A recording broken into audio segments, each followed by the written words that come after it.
The Notre Dame Fighting Irish machine keeps on rolling. They've now won 10 straight by a margin, combining all the scores, of 441 to 134. So they're averaging over the course of the last 10 games about 44 points a game offensively and giving up about 13.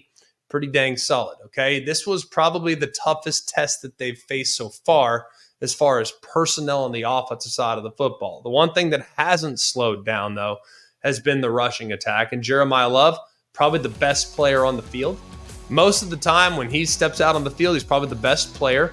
Now, him getting banged up and not being available there in the fourth quarter, got hurt in the third quarter, will be interesting, I think, to see where that goes, if that has a lingering effect. I've heard multiple things. We'll talk about his injury in just a second, but kind of give you an update there here in just a minute. It does feel nice, though, as an Irish fan, to know that if Jeremiah Love can't go, Jadarian Price will be able to pick up the load.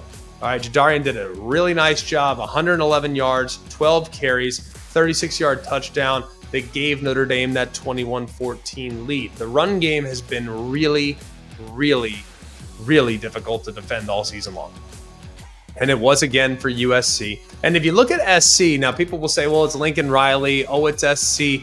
If you look at SC this year, they have not been just destroyed on the ground with the exception of one performance. That was against Michigan. That was week 3. So there's only really been one team that has committed to pounding the Trojans over and over and over again. Now, Michigan went for nearly 300 yards in that game. All right. Like I said, that was a long, long time ago. But if you look at Jadarian Price, Jeremiah Love, Riley Leonard, they combined to go for 260 on 37 carries. And you're doing some quick math. That's about 7 yards a pop. So pretty good place to be with the rushing attack against a defense that has been much stouter against the run than they have been in recent years. Jeremiah Love's injury, we've heard everything from a shin contusion to a knee injury, something worth monitoring, but fingers are crossed that it won't be something that will have a lingering effect. The playoffs, after all, are about 18 days from today, so you'd have some time on your side, but you would love to get him back in practice if he's capable of going there in the week leading up to the first playoff game, which would be on December 20th. So we'll see where they all shake out. They're likely going to be at home, but who's it going to be against? And what will their seed be overall? Defensively, the defense, and I thought the pass defense kind of struggled a little bit for the Irish in this game. They gave up 360 through the air. I also look at it, and I think to myself, it was Christian Gray, and we had kind of said this last week.